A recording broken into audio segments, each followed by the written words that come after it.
ایک صحابی سے منقول ہے جس میں فرمایا علیکم بسنتی وسنت الخلفاء الراشدین المہدیین من بعدی عضوا علیہا بالنواجذ. حضرت ارباض ابن ساریہ کی حدیث ہے، ایک سند ہے اور صحت کا حکم لگایا گیا ہے. بالکل ٹھیک ہے. ابو بکر کا جو مقام ہے، حضرت عمر کا جو مقام ہے، حضرت عثمان کا جو مقام ہے، وہ تسلیم شدہ ہے امت میں.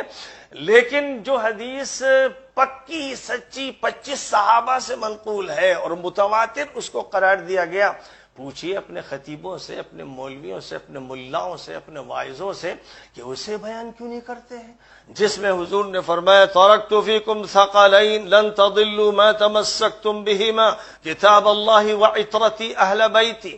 جس حدیث میں آپ نے یہ فرمایا خطبے سے وہ غائب کیسے ہو گئی؟ اس پر غور کرنا ہے.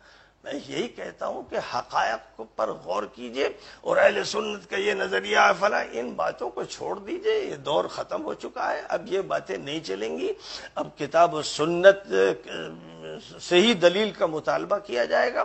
امت کے عوام کے اندر بھی شعور پیدا ہو گیا ہے. لہذا وہ مولوی جو ادھورے ادکٹے قسم کے مولوی رہے ہیں، کچے پکے، اور لوگوں میں فضائل کی حدیثیں جھوٹی منکر بیان کرتے ہیں، دھڑلے سے کوئی بولتا نہیں ہے، یہ سب چلنے والی باتیں نہیں ہیں. ان کو جھوٹا ہی سمجھا جائے گا اور ان کا انجام اچھا نہیں ہے، کیونکہ نبی کی طرف وہ غلط بات منسوب کر رہے ہیں.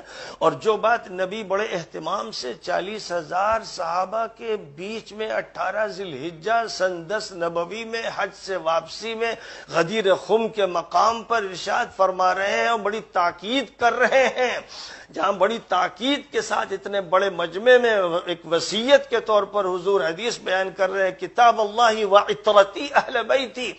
پوچھئے جو سنت کا دعویٰ کرتے ہیں، حضور کی طرف نسبت کرتے ہیں، اس صحیح اور متواتر حدیث کو، جس کو امام ذہبی صحیح متواتر کہتے ہیں، سیوطی کہتے ہیں، اجلونی کہتے ہیں، البانی کہتے ہیں، جس حدیث کے تواتر کی بات ہے، اس حدیث کو چھوڑا کیسے گیا، چھپایا کیسے گیا، ڈھکا کیسے گیا، کون عیار گھسے، کون چالاک افراد گھسے جنہیں ملت کو توڑنا تھا، تباہ کرنا تھا، انہوں نے اس حدیث کو کیسے غائب کیا.